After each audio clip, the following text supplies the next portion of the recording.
with that, let's bring in Ted Williams, former D.C. homicide detective and a Fox News contributor. Ted, they've been gone for more than a week, and they have been cited, or she has been cited, at least at the Quality Inn at a motel nearby where they first started this escapade. What do you make of all this? Well, I think, Martha, they are now back to square one because they were looking for the vehicle in question. They've now located that vehicle. But the one thing that I think will get these people caught is that Casey White is 6'9" tall. He stands out, Martha, in a crowd. So I would have to believe that they're going to be able to catch these people pretty soon.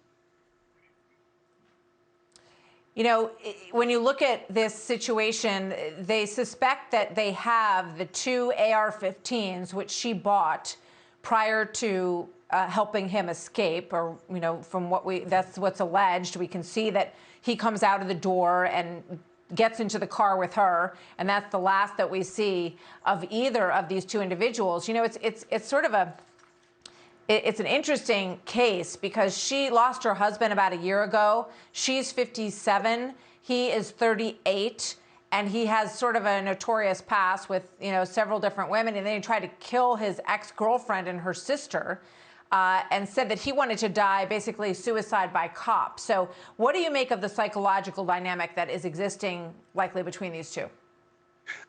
Look, we've seen this picture before, Martha, you and I. If you remember in Dannemora, New York, we had a woman by the name of Joyce Mitchell that helped two prisoners, two killers, to escape, Matt and Sweat there.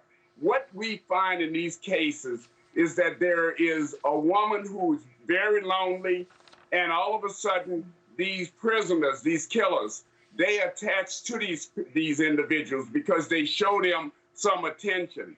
I would have to believe, under the circumstances here, that Vicky White's life is in danger. Just think about it, Martha.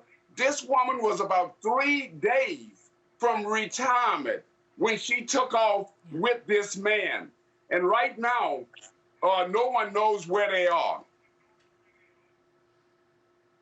Ted, thank you very much. Obviously, it's a case that is increasingly capturing everyone's attention, and the longer they are out there, we just sort of speculate about what kind of arrangements they have made, where they might be able to hole up for a long period of time, potentially. She had enough money, certainly, to stock up on supplies, and it's just a question of where they might try to escape to, and someplace where, as you say, a 6'9" guy doesn't get the attention of people coming in, you know, when they roll into their neighborhood or their small town along the way here. So, Ted, always good to have you with us. Thanks for your insight.